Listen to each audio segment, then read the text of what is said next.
I forgot to record, but luckily I did this.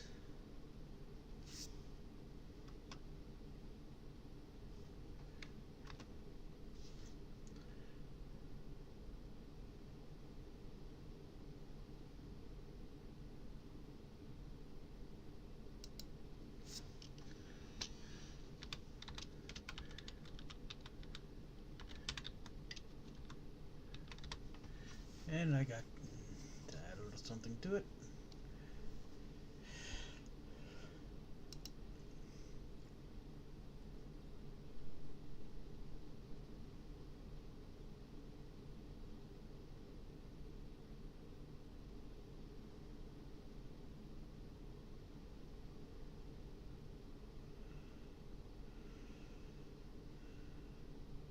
Bait murmurs, a wry smile touching her lips, though her eyes still hold a hint of concern.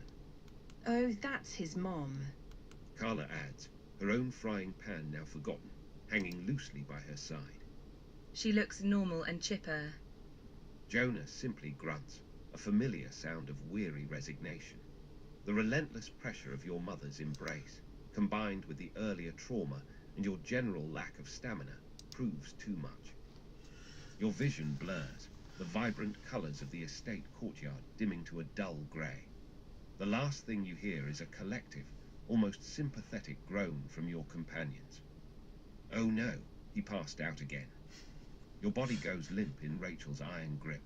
For a moment, she seems not to notice, still holding you close. Then, a bewildered expression crosses her face as your weight shifts, utterly boneless, against her. Reggie, my little plum pudding. Rachel asks, her voice laced with concern, as she finally loosens her hold, peering down at your unconscious form. Her strong arms gently lower you to the ground, her face etched with worry. Oh dear, he's gone and done it again. Always overdoing it, my sweet boy. Carla, Bait, Jonah, and Gwendolyn quickly move forward, their initial amusement replaced by a more practical concern.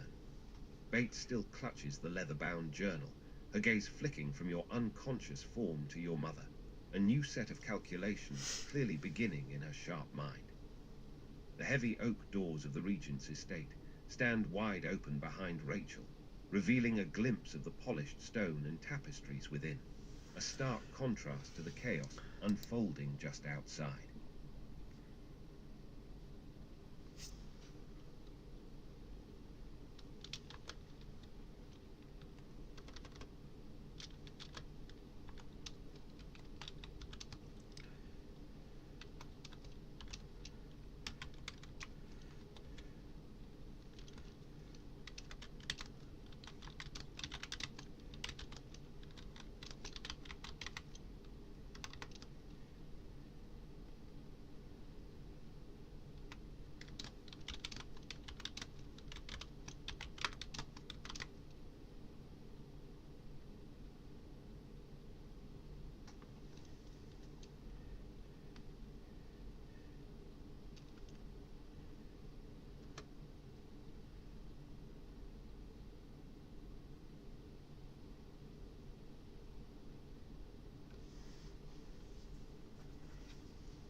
You gasp, your eyes fluttering open, and the first thing you see is Rachel's worried face hovering over yours.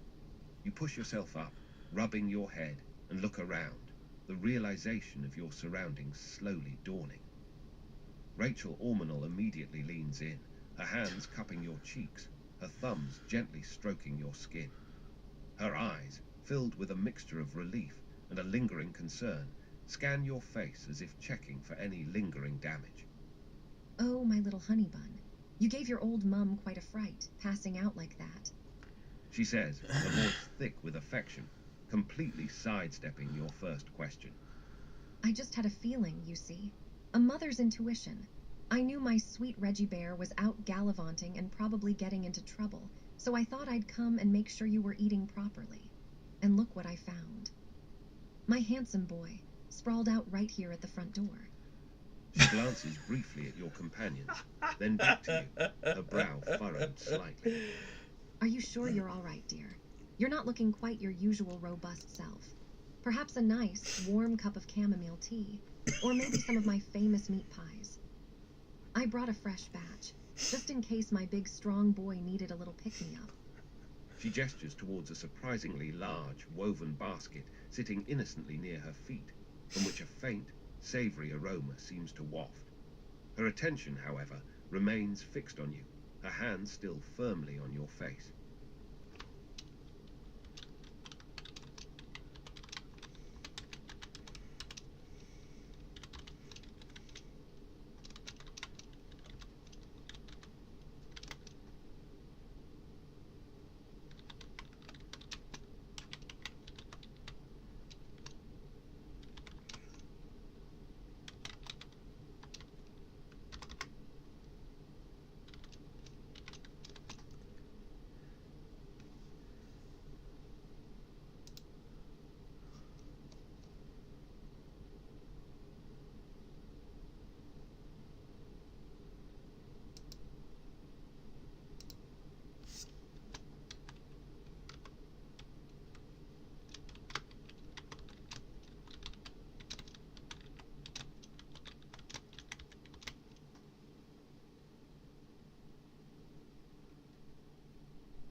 You gasp, the world snapping back into What focus, the fuck? and the first words out of your mouth are a complaint about your mother's embrace, quickly followed by a sharp yelp directed at Carla.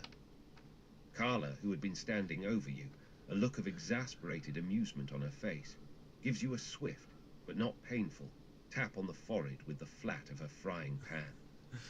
It's a light thwack, more to get your attention than to cause harm. That was for being a dramatic oaf, Reggie. Carla says, her voice still holding a hint of that familiar sharpness, but now with a playful edge. She crosses her arms, the frying pan once again resting on her hip, and for making your poor mother worry. You're lucky she's not as direct as I am when she's concerned. Now, are you going to lie there all day, or are you going to explain to your mother what exactly happened out there, and why we've got a bandit leader's journal that mentions Lady Myra Thornevale? She casts a meaningful glance at Bate, who still holds the journal, her expression serious as she looks from the book to Rachel, clearly assessing the situation. Rachel, meanwhile, is still fussing over you, completely oblivious to the implications of the journal, her attention solely on her plum pudding.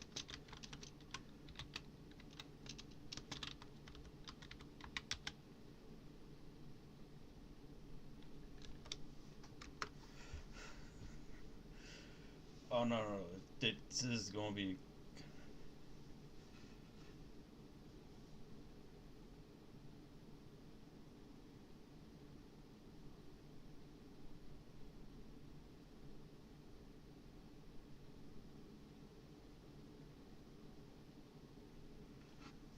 You sigh, a long, put-upon sound, but begin to gather your thoughts. You start by introducing your mother to your companions, a somewhat awkward affair as Rachel beams at each of them in turn, occasionally offering a quick, firm hug that leaves them a little breathless. Bate manages a polite, if wary, smile, while Carla just shakes her head, a familiar exasperation on her face. Jonah grunts a quiet greeting, and Gwendolyn offers a small, elegant bow. Then you recount the bizarre and harrowing tale. You explain how Lady Myra Thornevale, whom your mother knew as the Crazy Lady, had somehow found you and dragged you into the wilderness. You describe the desperate act of cutting the rope, the unexpected crash into the bandit hideout, and the ensuing chaos. The grim details of the impaled half-orc, the crushed goblin, and the headless human are delivered with a weary matter-of-factness. You mention That's finding not the strongbox. supposed to be Then, the with a mistake. glance at Bate, who holds the evidence, you explain the discovery of the leather-bound journal, emphasizing the chilling line about the Thornevale carriage and the instruction to observe only. As you speak, Rachel's expression shifts from doting concern to growing horror. Her hands, which had been gently patting your arm, clench into fists. Her eyes widen as you describe the bandits, and a low, guttural sound escapes her throat when you recount the sight of the bodies. When you get to the part about Lady Myra and the Thornevale name, a different kind of anger hardens her features. That woman. Rachel spits, her voice dropping to a dangerous, unfamiliar low rumble. Dragging my Reggie Bear into such danger. And bandits. Observing the Thornevales. This is not some simple highway robbery, is it? Her gaze, sharp and suddenly calculating, snaps from you to Bate, then to the journal in Bate's hands. Carla, who had been listening with a grim nod, interjects. No, Rachel, Bate thinks it's something bigger. Political even, that's why we needed to get back here. The Regent needs to know. Bate nods, her grip tightening on the journal. Indeed, this suggests a targeted operation, not random brigandage, and if it involves the Thornevales, it could have significant repercussions for the Council and for Odron Fell. Jonah simply crosses her arms, her eyes narrowed, a silent agreement with the gravity of the situation. Gwendolen remains impassive, though her gaze, too, now rests on the journal, a flicker of concern in her usually serene eyes. The warm, inviting aroma of Rachel's meat pies now seems oddly out of place amidst the serious discussion. See how long 11 minutes. 12 minutes. I'm gonna go get coffee.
Okay.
Alright.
Why can't we fucking do that? It literally says next time, it's like we have to have them two separate words because Heil Kramer!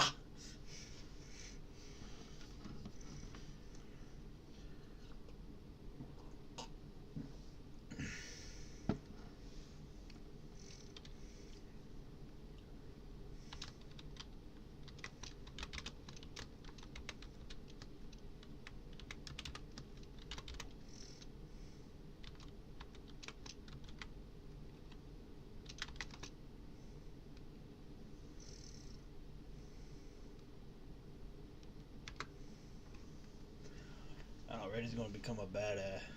So, 1 feet.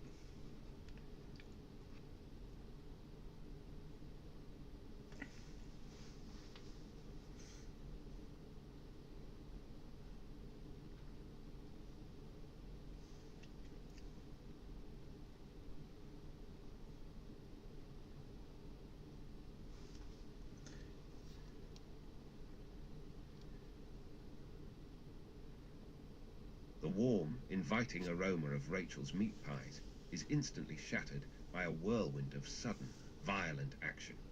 Before anyone can fully react to the implications of the journal, you move with startling speed.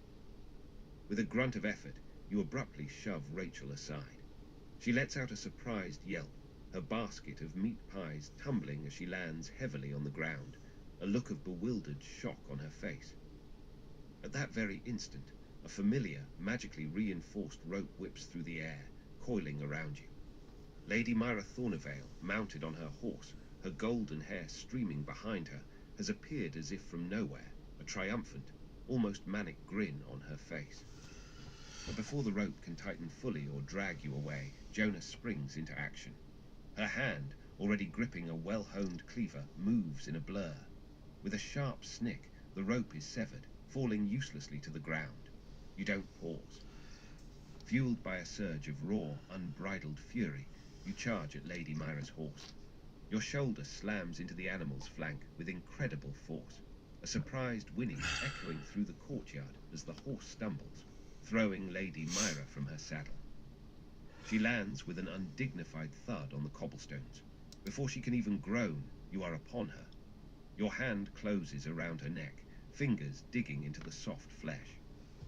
Her eyes, wide with surprise, stare up at you, the triumphant grin replaced by a dawning fear. Reggie. Bate exclaims, her voice sharp with alarm, clutching the journal to her chest. Carla stands frozen, her frying pan still in hand, her mouth agape at the sudden, brutal display. Gwendolen takes a step back, her serene expression finally breaking into one of genuine shock. The guards at the Regent's estate entrance, who had been watching the earlier scene with mild curiosity, now tense, their hands moving to their weapons as they witness the assault on a noblewoman, however eccentric. Lady Myra Thornevale struggles weakly under your grip, her face beginning to flush. The air crackles with the raw tension of your threat. What do?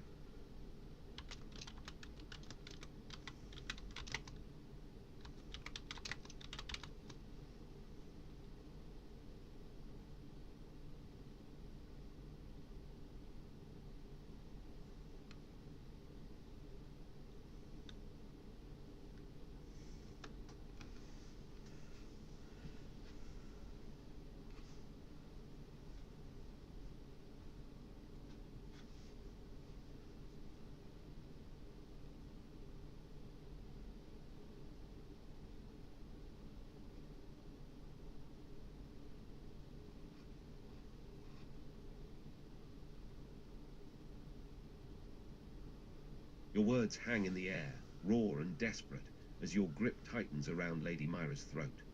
Her eyes, wide and still reflecting a flicker of fear, stare up at you.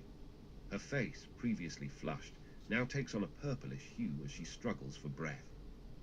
Despite the obvious distress, a strange, almost wistful expression crosses her features, a twisted parody of hurt. This was originally She a tries to comedic speak, thing. a gurgling sound escaping her lips as her hands weakly bat at your arm. Be but my little shuckums. Lady Myra chokes out, her voice raspy and strained, a tear welling in the corner of one eye. It's true, love. You just haven't seen it yet. We're meant to be, Reggie, my beautiful groom. She coughs, a wet, desperate sound, her chest heaving. The fear is still there, but beneath it, a bizarre, unwavering conviction. Behind you, the courtyard erupts into a cacophony of reactions. Rachel, still on the ground where you shoved her, scrambles to her feet, her own face a mask of shock and outrage. Reggie Ormanel, what in the nine hells do you think you're doing?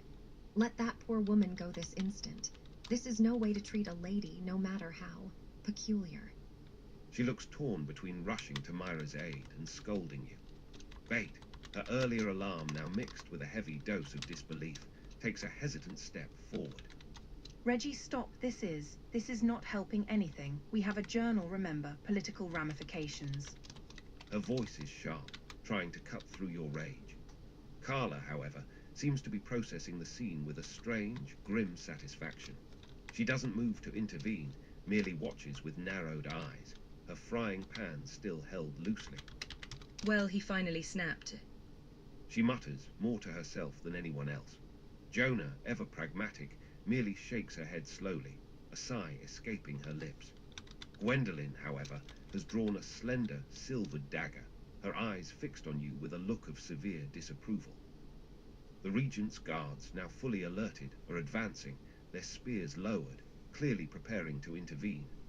Their captain, a burly man with a scarred face, shouts, "Release the Lady Thornevale at once, commoner, or face the consequences." Lady Myra's horse, having recovered from your impact, whinnies nervously and backs away a few paces, its eyes wide with unease at the unfolding drama.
The booming laughter that ripped from your throat was utterly unlike the Reggie Ormanal they thought they knew.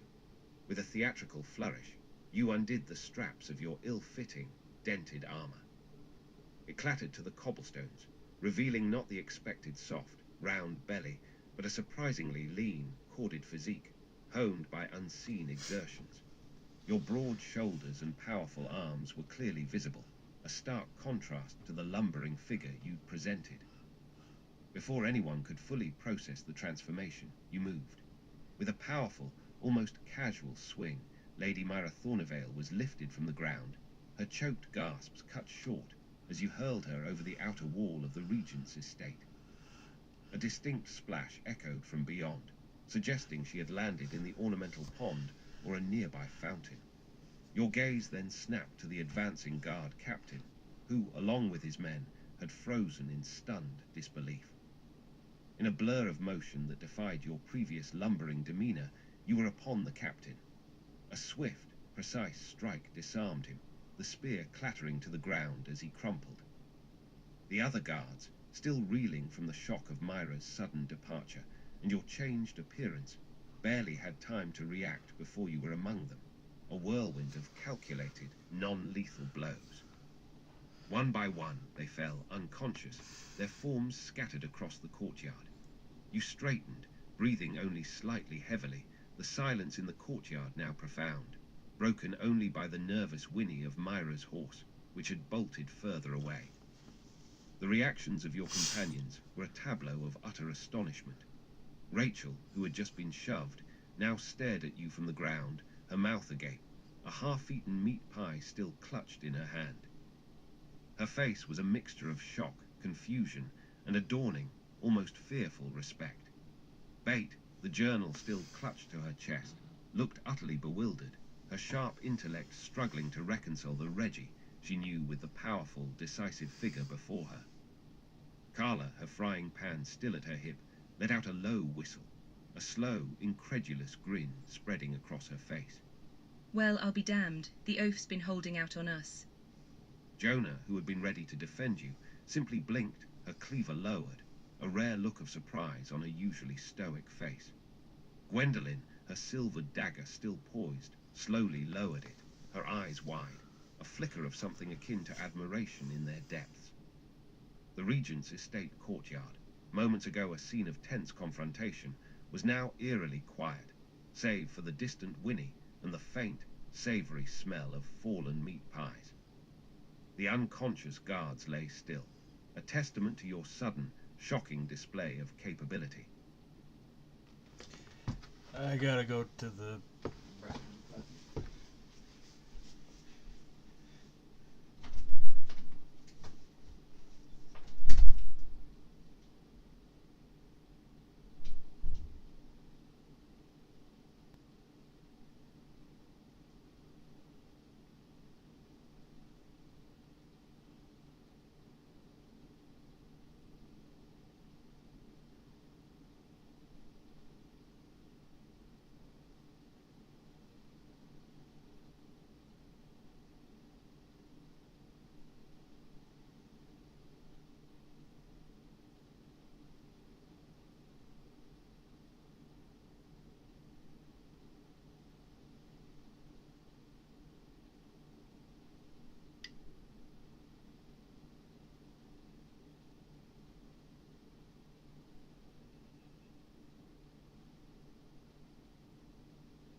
sorry for the wait, and no, I do not edit these. It takes too fucking long, and nobody's gonna watch these anyways. I am the Lord Jesus Christ. Let's get drunk with some midgets and beat up some pedophiles.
Weapon.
imagined it with more of a curved.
Copy.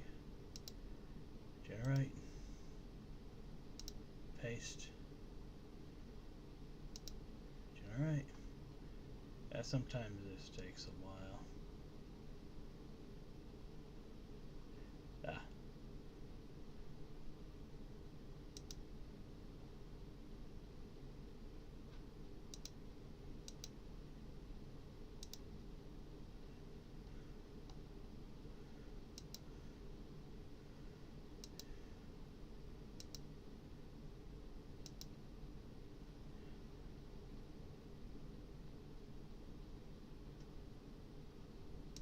Yeah.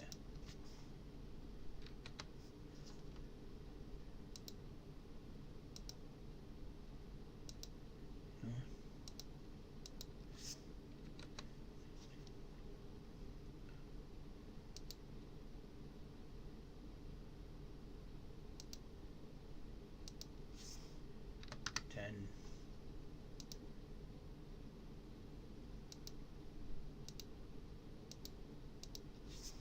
Also 10.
courtyard, still silent from your sudden display, remained a tableau of stunned disbelief as you, no longer the fat, greasy human male, but a figure of unexpected prowess, issued your commands. Rachel, still on the ground, slowly pushed herself up, her basket of meat pies forgotten. Her eyes, wide with a mixture of shock and a dawning, almost maternal pride, darted between your newly revealed physique and the unconscious guards. Keep quiet, Reggie Bear. She stammered, clearly flustered, but already beginning to straighten her apron. A feast? Oh, my plum pudding, are we celebrating your new self? Of course, darling. Mother will make the most magnificent feast. She bustled off, already muttering about ingredients and oven temperatures, her earlier shock quickly subsumed by her domestic instincts. Bait, her initial alarm giving way to a calculating glint in her sharp eyes, nodded slowly. She looked from you to the journal, a new respect evident in her posture. Understood, Reggie. She said, her voice crisp. The journal will be thoroughly analysed. This changes everything. She turned, already heading towards the estate's interior, the leather-bound book clutched tightly. Carla, after a moment of staring with her mouth agape, finally snapped it shut with an audible click. A slow, grudging smirk spread across her face. Figures the oaf was hiding something. Fine, I'll help bait. But don't think this means I'm forgetting about the griffin feathers, Reggie. She gave you a pointed look, then followed bait, though with a distinct spring in her step. Jonah, ever stoic, merely grunted, a flicker of something almost like approval in her eyes. She gave a curt nod. Scarlet daggers it is. They'll want to hear about this. She turned and strode towards the estate gate, her cleaver still at her hip, a woman on a mission. Gwendolen, her silver dagger now sheathed, offered a small, elegant bow, a rare, intrigued smile touching her lips. As you wish, Reggie Ormanel. I shall see what aid can be procured for the feast. This is quite the revelation. With a graceful turn, she too headed towards the estate, leaving you alone amidst the fallen guards and the lingering scent of meat pies. The journey to the Lantern Rest Inn, normally a couple of hours, passed quickly.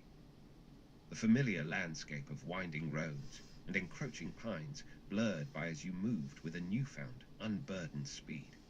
The memory of the Reggie Ormanel, who once wore ill-fitting armor and lumbered through life, seemed a distant dream. After nearly 3 hours, the faint, shimmering glow of distant fungi groves began to pierce the twilight, guiding your way. The air grew cooler, carrying the damp, earthy scent of the Murkrun fog that often clung to this region. The Lantern Rest Inn appeared through the deepening gloom, a hulking, shadowed structure that had clearly seen better days. It was once famous for its vibrant fungi and bright lanterns that could cut through any fog, but now only a few dim, sickly-looking fungi pulsed near its base, and the lanterns were either broken or unlit. The old, welcoming warmth was gone, replaced by an air of neglect and menace. Leaning against the doorframe, a hulking, broad-shouldered half-orc fighter with dark slate-green skin and pale ridges of scar tissue trailing from his lip to collarbone, surveyed the road. His lower jaw shifted unevenly, stitched together by wire, and he wore a cobbled mess of cudgel leather, scavenged chitin, and rusted plating. A black iron ring glinted in one ear, and his muddy amber eyes were narrowed, constantly scanning. When he leaned, the fungi at his feet seemed to dim further, as if intimidated. Inside, through a grimy window, you could glimpse the flickering light of a broken hearth. Seated near it was a heavy-set human barbarian, his chest like a barrel, and shoulders too wide for most doorways. His hands were calloused bricks, stained with old tunnel grime, and his nose was crooked from an old cave-in. A sleeveless jerkin of stitched scavenger hide hung over his frame, and a thick wooden club, once a broken table leg, was slung over his shoulder. He smelled of ash, moss, and old sweat. A short male gnome rogue with a wiry frame and coppery hair could be seen perched on a roof beam inside, his pale blue eyes flitting about, taking everything in. He wore a patchwork vest lined with tiny hooks and hidden pockets, smelling faintly of peppermint and fungus dust.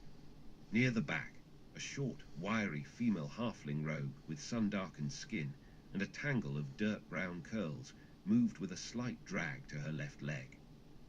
She wore a patchy brown vest over a stained green tunic, and a dented dagger hung loose in a bone scabbard at her hip.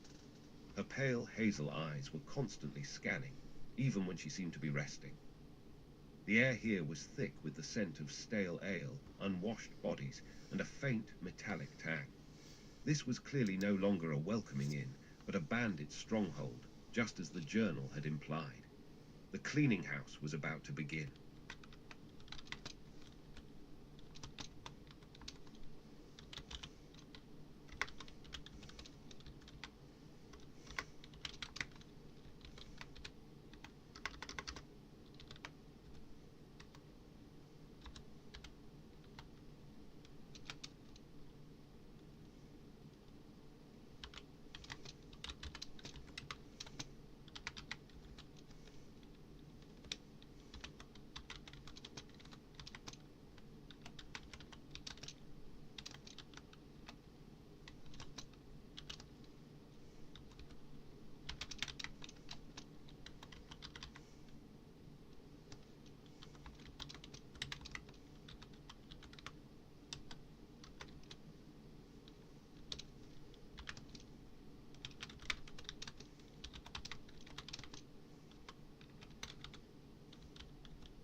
The air, already heavy with the scent of stale ale and damp earth, crackled with a new, sudden tension.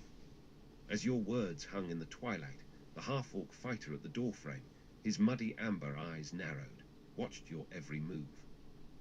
Then, with a devastatingly swift motion, your sword of war whistled through the air.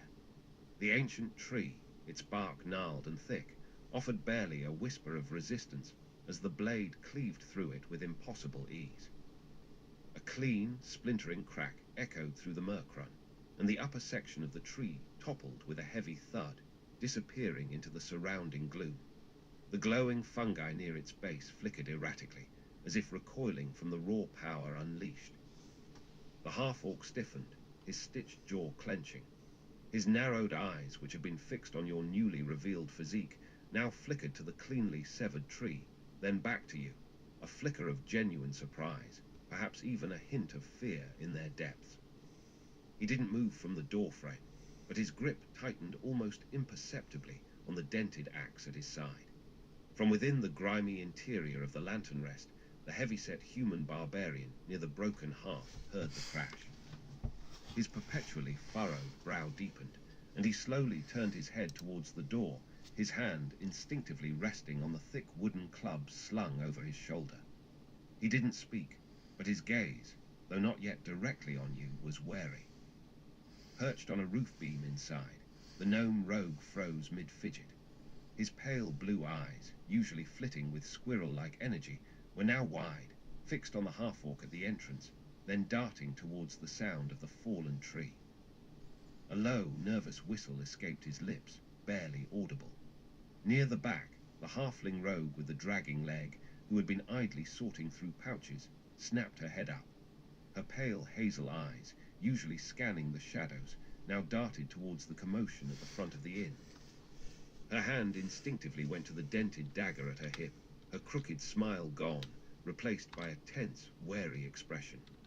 The Lantern Rest Inn, once a place of quiet extortion, now hummed with a palpable unease. The challenge had been laid bare. What do you do?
Your declaration hangs in the air, a grim prelude to the violence that erupts.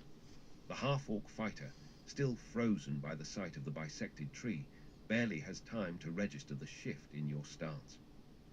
The sword of war, still humming with residual energy, cleaves down with terrifying speed and precision. A wet, tearing sound fills the air as the half-orc is split from crown to crotch, his body falling in two steaming halves to the ground, a grotesque, symmetrical ruin. The faint glow of the fungi near the door dims completely, recoiling from the sudden, brutal death. Without a pause, you step over the bisected remains and into the dim, grimy interior of the Lantern Rest Inn. The smell of stale ale and old sweat intensifies. The gnome rogue, perched high on a roof beam, lets out a startled squeak as you launch yourself upwards with astonishing agility. Before he can even register the blur of your ascent, the sword of war arcs through the air. His coppery hair and wide, pale blue eyes are the last things visible as his head is cleanly severed, tumbling from the beam to land with a wet thud on the splintered floorboards below. His small body follows, flopping bonelessly. Below, the halfling rogue, who had been reaching for her dagger, barely has time to react. You move with a fluid speed that belies your previous appearance, a swift, precise blow knocking her unconscious. She slumps to the ground, her crooked leg twitching once before going still.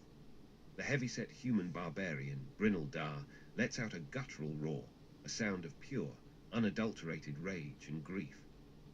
His thick wooden club, studded with iron nails, swings in a wide, powerful arc, aimed to crush you where you stand. The air whistles with the force of his blow, but you are faster, a mere blur of motion as you effortlessly step out of the path of the devastating strike. The club slams into the stone wall behind you, sending a shower of dust and crumbling mortar across the room. The barbarian's eyes, previously wary, now burn with a fierce, primal fury. He stands alone amidst the wreckage of his comrades, his chest heaving, the thick club held ready. The flickering light from the broken hearth casts long, dancing shadows, painting his scarred face in a grim tableau. What do you do?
Your words, laced with disdain, cut through the air as Brynel Dar, the heavyset barbarian, continued his furious, but increasingly wild assault.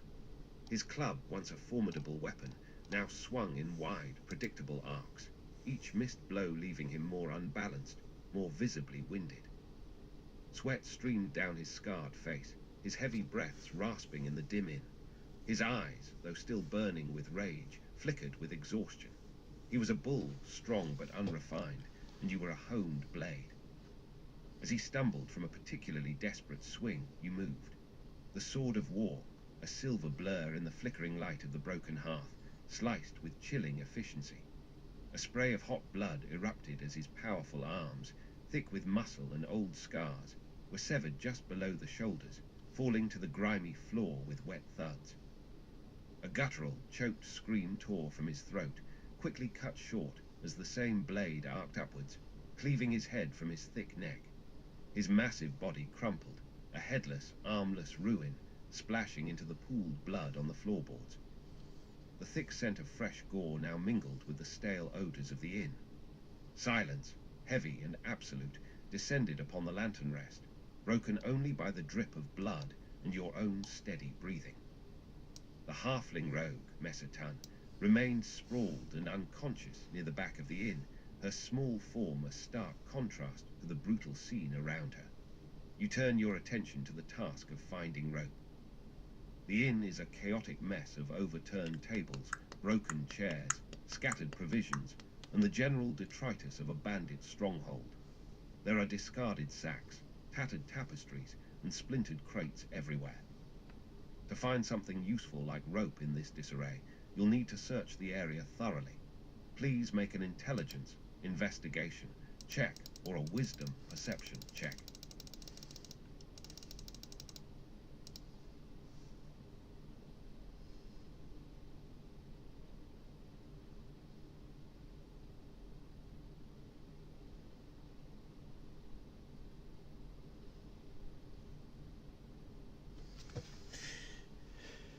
You're cheating. No. If it was cheating, I'd be deleting. Your mind, sharpened by the recent surge of adrenaline and the grim task at hand, cut through the visual noise of the ransacked in like your blade through flesh. The chaos of overturned furniture and scattered debris seemed to coalesce into a logical pattern before your eyes. It wasn't just a search. It was an innate understanding of where useful things would be, even in disarray. Your gaze fell almost immediately upon a stack of old, mildewed crates near what might have once been the inn's storage pantry. Tucked neatly beside them, as if placed there specifically for this purpose, lay a coiled length of sturdy hempen rope, thick and surprisingly clean for this squalid place. It looked recently used, perhaps for securing supplies or even, chillingly, for binding captives. With the rope in hand, you turned to the unconscious halfling rogue, Messertan. Her small form, with its perpetually scanning eyes now closed, lay vulnerable amidst the carnage. You quickly and efficiently secured her, binding her wrists and ankles with practiced knots, ensuring she wouldn't be able to escape or struggle when she eventually awoke. Her crude splintered leg, already compromised, made the task even simpler.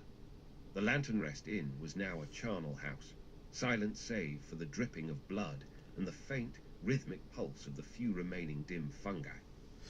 The bodies of the half-orc, the gnome, and the barbarian lay testament to your brutal efficiency. You had cleaned house with an almost surgical precision. With the halfling secured, the next step was to return to the regent's estate. The journey would be slower now, carrying an unconscious captive, and the Murkrun fog was beginning to truly settle, making the path treacherous. What is your next action?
murk-run fog, thick and cloying, made the return journey to the Regent's estate a slow, deliberate affair.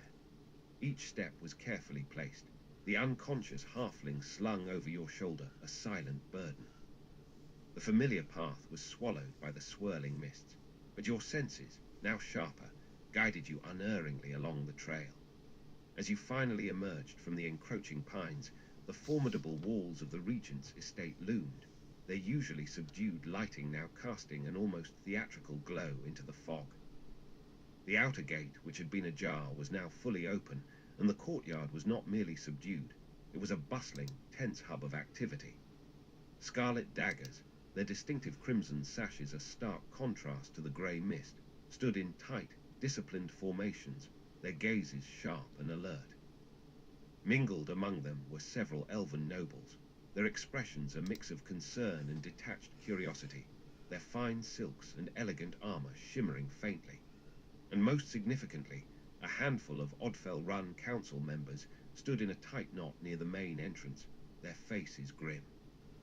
The air thrummed with unspoken tension, a stark contrast to the domestic chaos you had left behind. Yeah, this is... All eyes turned to you as you strode into the courtyard, the unconscious halfling draped over your shoulder.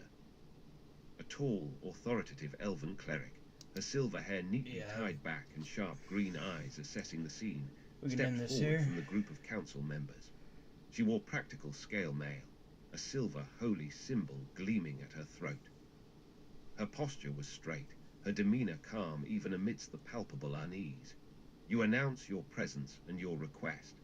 The cleric's gaze, which had taken in your transformed appearance and the state of the halfling, settled on you. Reggie Orminal, she stated, her voice clear and resonant, cutting through the murmurs of the assembled crowd. She didn't betray any surprise at your changed form, her focus entirely pragmatic. Bring her here, to the infirmary entrance. We have healers prepared. She gestured towards a discreet, unadorned door set into the side of the main estate building, a few scarlet daggers already moving to clear a path. Her leg will be seen to immediately. As for when she wakes, Fela Vaniali continued, her green eyes meeting yours. You will be informed. This entire matter requires careful handling. She waited for you to move, her expression unreadable, a silent testament to the gravity of the situation that had drawn such a gathering. Alright, so gonna end this one here. And yeah, these get recorded and uploaded the same day. No fucking editing or anything. What you see is what you get. And like I said before, nobody's watching this. Nobody's watching this because nobody wants to see somebody play a fucking AI text adventure. But Friends and Fable. Fable is where you want to go. My subscription is going to run out soon because I do not have the money to sustain it. And I do not have any points left.